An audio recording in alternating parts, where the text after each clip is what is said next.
जय माता के मित्रों, सितंबर के महीने में बहुत बड़ा बदलाव होने जा रहा है। ये 9 ग्रह 12 राशियों को व 15 नक्षत्रों को प्रभावित करेंगे, तो ब्रह्मांड में होगी उथल और पुथल।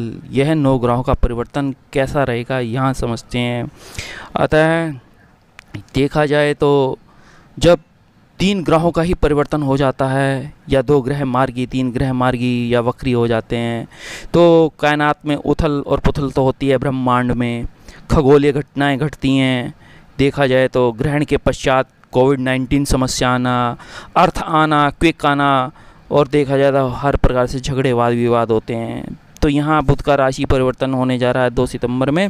मंगल का वक्री होना देखा जाए तो 10 सितंबर मेष राशि में, और रोचक नामक राजयोग। बुध का परिवर्तन होते ही भद्र नामक राजयोग। सूर्य का राशि परिवर्तन 16 तारीख कन्या में। शुक्र का राशि परिवर्तन देखा है 1 सितंबर में कर्क में। राहु का राशि परिवर्तन 23 सितंबर वृषभ में।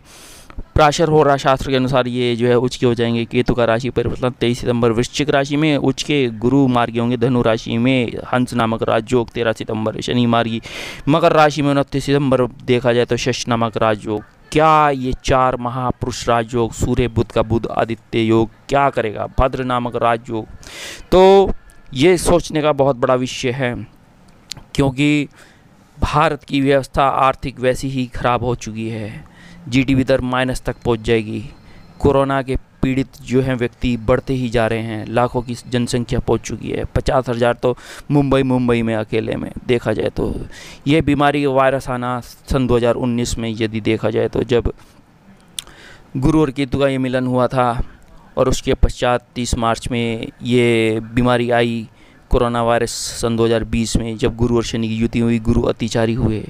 गुरु क्योंकि हमारी अर्थव्यवस्था को दर्शाते हैं, और बुध का उत्तरा फाल्गुनी हस्त चित्रा इन गोचर होगा इन ग्रहों का इन नक्षत्रों में। फिर उन नक्षत्रों के स्वामी, ये देखिए क्या प्लस पॉइंट होने जा रहा है। शुक्र पुष्य अश्लेषा मघा पूर्वा फाल्गुनी उत्तरा फाल्गुनी में गोचर करेंगे। सूर्य उत्तरा फाल्गुनी हस्त और चित्रा में गोचर करेंगे। मंगल अश्विनी नक्षत्र में गोचर करेंगे। तो राहु का मृगशिरा रोहिणी और कृत्तिका नक्षत्र में होगा। मृगशिरा यानी मंगल, रोहिणी चंद्रमा, कृत्तिका सूर्य जो राहु के शत्रु हैं। केतु ज्येष्ठा अनुराधा विशाखा नक्षत्र में होंगे। बुध के घर में जाएंगे तो वो ज़्यादा अच्छा है। शनि के घर में जाएंगे, गुरु के घर में जाएंगे। और यदि देखा जाए तो वृश्चिक राशि वाला अलग बहुत उचित समय आ चुका है। देखा जाए तो गुरु पूर्वाषाढ़ा उत्तराषाढ़ा नक्षत्र में, शनि उत्तराषाढ़ा नक्षत्र में चल रहे हैं। तो ये 15 नक्षत्रों का क्या प्रभाव रहेगा? जब राहु और केतु छायाकृत ग्रह हैं, इसका कोई अस्तित्व नहीं होता। तो राहु केतु मृगशिरा नक्षत्र में 23 सितंबर में आएंगे। मंगल के घर में गोचर करेंगे 27 जनवरी में। रोहिणी नक्षत्र में चंद्रमा के घर में गोचर करेंगे 5 अक्टूबर के कृत्तिका नक्षत्र में करेंगे। तो ये चरणों के अनुसार समझ लीजिए, जब ये तारीख के चरण होंगे उन ग्रहों को ये इंडिकेट करेंगे और वह एक्टिवेट हो जाएंगे ग्रह। तो क्या भारत, क्या ब्रह्मांड, क्या कायनात की स्थिति होंगी? राहु और नॉर्थ पे और साउथ कोर्ट में केतु रहते हैं। यहीं पे इंटरसेक्शन है और यही कटाक्ष बिंदु हैं। तो यहाँ पे राहु और केतु रहते हैं। राहु एक छायाकृत ग्रह है। राहु एक मायावी ग्रह है। राहु का काम है निंदा करना, परनिंदक होना। और राहु झूठा ग्रह है अपने में, और राहु अचानक काम करने का कार्य करता है। लेकिन ये वृषभ राशि में उच्च के होते हैं, और कुंभ राशि मूल त्रिकोण राशि है, और कर्क राशि यदि देखा जाए इनकी प्रिय राशि है। और यही केतु वृश्चिक राशि में उच्च के होते हैं, और साथ में यदि देखा जाए मीन राशि इनकी मूल त्रिकोण राशि है, और साथ में सिंह राशि इनकी प्रिय राशि है। राहु की दशा 18 वर्ष की होती है, केतु की 7 वर्ष की होती है। लेकिन ये दोनों 18 माह के लिए आते हैं, लेकिन 9 माह बहुत अच्छा रिजल्ट देते हैं, और उसके पश्चात 9 माह बहुत बेकार रिजल्ट देते हैं। किस प्रकार वो भी समझाऊंगा। शनिवत राहु कुंजवत केतु देखा जाए तो राहु और केतु का 12-52 पे आना इस गोचर का इस प्रकार से। यदि थोड़ा समझते हैं कि सूर्य कन्या राशि में 9-7 पर आते हैं। मंगल मेष राशि में वक्री होते हैं 3-50 पर। बुध कन्या राशि में 2 सितंबर 12-3 पे आएंगे। तो भद्र नामक राजयोग होना। मंगल का रोचक नामक राजयोग। तुला राशि के दौरान बुध आएंगे तो 22 सितंबर 16-55। गुरु धनु में मार्गी हो जाएंगे 13 सितंबर 6-12 पर। शुक्र कर्क राशि में 2:02। सिंह राशि में शुक्र आएंगे 1:01 पर 28 सितंबर में। शनि मकर राशि में 10:30 पे मार्गी हो जाएंगे। राहु वृषभ राशि में 12-52, और केतु वृश्चिक राशि में 12-52 पर आ जाएंगे। 30 डिग्री से 0 डिग्री पर चलते हैं, उल्टा चलते हैं, वक्री होते हैं ऑलरेडी। राहु एक मतलब कि देखा जाए नशा का कार्य कराने का भी काम करता है। विदेशों से धन आगमन का भी काम करता है।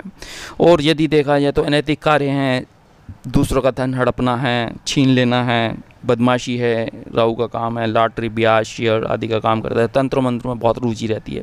केतु यदि देखा जाए तो हमारे तर्क वितर्क का काम है, बुद्धि का काम है, ज्ञान का काम है, विराग और मोक्ष का कारक है। केतु को हम यदि देखा जाए तो ध्वज भी कहते हैं वेद में, और ध्वज का अर्थ है हमारे मतलब कि ऊंचाइयाँ, दंड जो उसका मेन होता है ऊंचाई। और जहाँ केतु प्रसन्न हो गए तो संपदा, वाहन, सुख, धन सब देते हैं।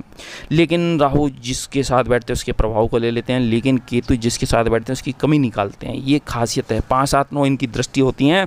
राहु इच्छा को बढ़ाता है और केतु इच्छा को काटता है। राहु विध्वंस का ग्रह है तो केतु मोक्ष का ग्रह है। केतु त्याग है, विराग है, इस तरीके से समझिए। और 1, 2, 3, 6, 10, 11 भाव जो होते हैं, लगन, द्वितीय, तृतीय, षष्ठ, दशम और एकादश भाव में तो बहुत अच्छे रहते हैं। यही अब आपके वृषभ राशि में राहु आएंगे, पंचम भाव में केतु आएंगे तो राहु बैठ के बहुत ही आपको धन देंगे, लाभ देंगे, यश देंगे, पराक्रम देंगे, साहस देंगे।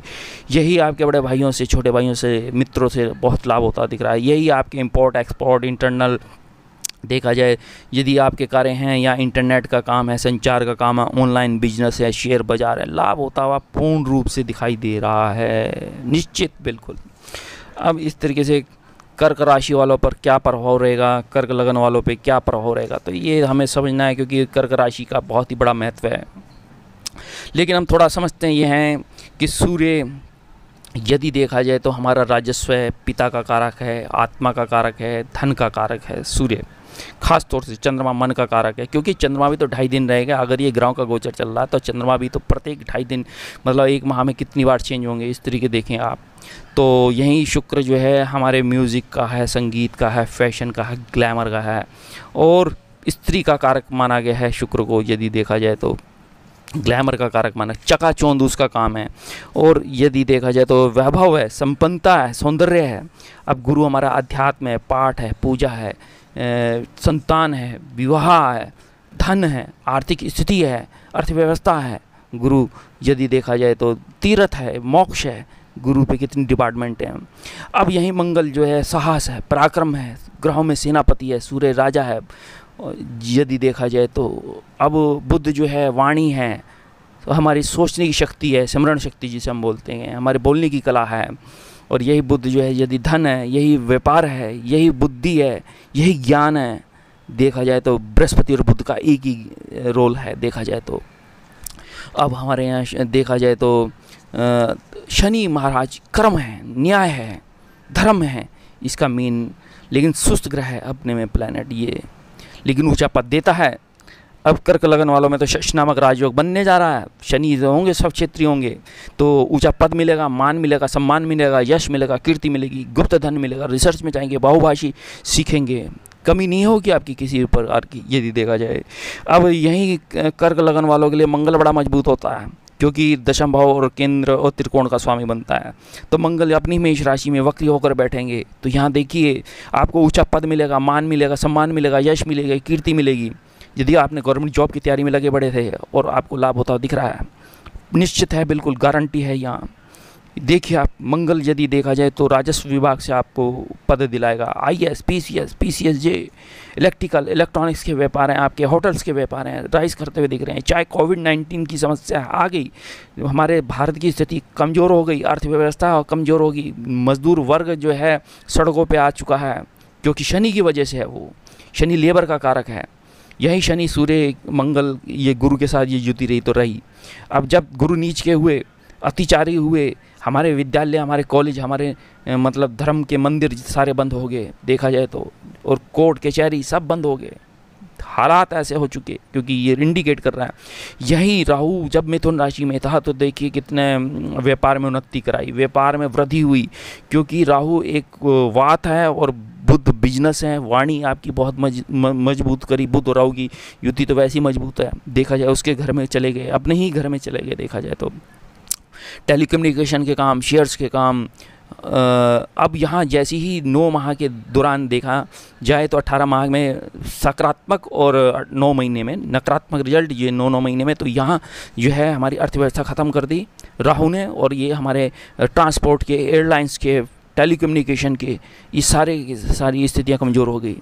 लेकिन धनु राशि में जैसे ही केतु आए तो हमारे जो है अराजक का माहौल हो गया, लड़ाई झगड़ों का माहौल हो गया, कॉलेज विद्यालयों में यूनिवर्सिटीज़ में लड़ाइयाँ होंगी। क्यों? क्योंकि गुरु नीच का था या धनु राशि में केतु था, ये इसलिए स्थितियाँ बनी। कोविड-19 की भी यही स्थिति है, जब तक ये गुरु शनि की युति रहेगी ये समस्या रहेगी।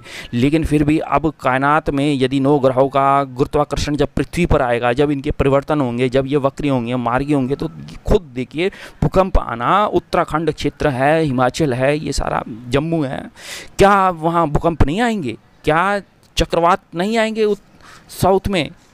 क्या मतलब कि हर हालत सुनामी नहीं आएंगी? आएंगी। और इस तरीके से लड़ाई झगड़े वाद विवाद होंगे। युद्ध हो रहा है, पाकिस्तान और भारत, अखंड भारत बनने जा रहा है। भारत का जो है व्यक्तित्व बहुत ऊंचा हो चुका है, राइज कर रहा है भारत, देखा जाए तो वो भारत नहीं है। WHO में ऐसी चेयरमैन पद नहीं मिल गया भारत में, यदि देखा जाए मोदी का नंबर 1 नहीं है ऐसे ही देखा जाए तो, क्योंकि भारत की स्थिति बहुत मजबूत हो रही है। क्योंकि अब जैसे ही ये ग्रहों का परिवर्तन होगा, GDP दर धीरे धीरे बढ़ेगी। सन 2022 में जाके नॉर्मल 7 पॉइंट कुछ हो जाएगी, 6 पॉइंट लगभग। फिर उसके बाद हमारी अर्थव्यवस्था मजबूत, हमारे कॉलेज खुल जाएंगे, हमारे अब देखिए ट्रांसपोर्ट खुल रहे हैं। अब देखिए धीरे धीरे सब, चाहे गोल्ड का काम है, चाहे कपड़ों का काम है, चाहे किसी प्रकार के काम है, अब धीरे धीरे हो रहे हैं। पटरी पे हमारा व्यापार आ जाएगा और हमारा देश बहुत उन्नति राइज करेगा। लेकिन चाइना कोर्ट केस फंसता हुआ, लेबर वहाँ की घरों में बैठना, और लेबर चाहे आगे का सोच रहा है चाइना, लेकिन फिर भी यूरोपियन कंट्री, अमेरिका का दबाव रहेगा इंटरनेशनल, जो चाइना की हालत को ख़राब कर देगा। ये निश्चित है। चाइना के जो है व्यापार ख़त्म होने जा रहे हैं। अब इस तरीके से आप ये समझना है, हमारा Bharat nuclear weapons, technology, medicines, दुनिया में बांट दी मेडिसन्स, तो हमारा देश बहुत आगे बढ़ने जा रहा है। ये अंतर्राष्ट्रीय भारत है। अब यहाँ देखा जाए तो राहु और केतु छायाकृत ग्रह हैं। राहु यदि देखा जाए तो अब आपको क्या स्थिति बनाएगा? कर्क राशि वालों के लिए तो बहुत अच्छा समय है, क्योंकि आपके लग्न में शुक्र रहेंगे, मकान भूमि वाहन सुख देंगे, धन देंगे, लाभ देंगे, प्रॉफिट देंगे। आपका व्यक्तित्व बहुत अच्छा होगा, म्यूज़िक, संगीत, आर्ट बहुत अच्छा रहेगा। और यही सिंह राशि में जब आएंगे शुक्रदेव, तो यहाँ सितंबर में ही तो देखा जाए लाभ हो रहा है, क्योंकि लग्न में भी सितंबर में, और यहाँ शुक्र जब आपके दबाव में आएंगे, मकान ऊंचा पद रहेगा, और परिवार से संबंध अच्छे होंगे, पत्नी से संबंध अच्छे होंगे आपके। अब जब ये बुध यदि आपके पराक्रम में आएगा, तो आपको लेखन में बहुत अच्छी रुचि रहेगी, और किताबों का संचालन करेंगे आप। सूर्य बुध का बुध आदित्य योग धन के, और ये आप जो है धन के उससे मतलब कि पराक्रम और साहस के बल पे धन कमाएंगे। विदेशों से लाभ होगा आपका, और चिकित्सा वर्ग में है तो लाभ होता हुआ दिख रहा है। अब यही बुध जब चतुर्थ भाव में आएंगे तो आपकी वाणी अच्छी होगी, आपका साहस अच्छा होगा, और ऊंचा पद और मान सम्मान में बढ़ोतरी होगी। यही अब देखा जाए वृश्चिक राशि में जब केतु उच्च के हो जाएंगे तो आपके भाग्य को उदय करेंगे, आपकी शिक्षा को उत्तम करेगा, हायर एजुकेशन रहेगी, चाहे आप इलेक्ट्रॉनिक्स, इलेक्ट्रिकल फील्ड में, कंप्यूटर्स में हैं, MCA है, BCA हैं, यदि आप करते हैं तो लाभ हो रहा है। चाहे आप मतलब कि एक प्रकार से डॉक्टर हैं, आप MD हैं, सर्जन बनेंगे, ऐसे में लाभ होता हुआ दिख रहा है। अब यही देखा जाए तो शनि आपके सप्तम भाव में बैठ के शश नामक राजयोग बनेंगे, और यही गुप्त विद्याओं का अध्ययन करेंगे। उत्तम शिक्षा, पति और पत्नी सुंदर और अच्छे परिवार से संबंधित पढ़े लिखे होंगे, धनाढ्य परिवार के होंगे। और यही अब यदि देखा जाए तो माता से सुख रहेगा, और मकान भूमि वाहन सुख रहेगा। और रोचक नामक राजयोग दशम भाव में मंगल आएंगे तो कुल दीपक नामक राजयोग भी बनेगा, और साथ में ये कुल दीपक नाम राजयोग देखिए आपको राज सत्ता देगा, नेता देगा, केंद्रीय विभाग में आप जा रहे हैं, अधिकारी बन रहे हैं, लाभ होता हुआ दिख रहा है, ऊंचा पद मिलेगा। और आपने यदि गवर्नमेंट जॉब की तैयारी में लगे थे, आप IAS बनते हुए दिख रहे हैं, और यही गवर्नमेंट जॉब से लाभ होता दिख रहा है आपको। और यही राहु लाभ भाव में बैठेगा, अचानक आकस्मिक धन देगा, शेयर से धन देगा आपको, ये गारंटी है बिल्कुल, ये हालत। और विदेशों से लाभ देगा यदि देखा जाए तो। ये राहु 11वें भाव में आपको प्रबल योग बना रहा है, खुशियां ढेर आ रही हैं, व्यापार जबरदस्त होंगे, प्रेम जीवन में थोड़ा उतार और चढ़ाव रहेगा, पार्टनर से प्रेम का समय भी मिलेगा। आप अपनी सेहत का ध्यान रखें, विरोधियों पे आप भारी पड़ने जा रहे हैं, और धनाढ्य लोगों से आपके संबंध होंगे, अच्छे लोगों से संबंध होंगे, संतान पक्ष सफलता रहेंगी, और ऊंचा पद ग्रहण करेंगी, और लंबे समय और अधूरी मनोकामनाएं जो थी आपकी पूर्ण होती हुई दिख रही हैं, और मानसिक खुशी होगी और विस्तार होगा, हर प्रकार से खुशी होते देखा जाए कर्क लगन वालों के लिए। तो ये मेरे चैनल को सब्सक्राइब करें। धन्यवाद।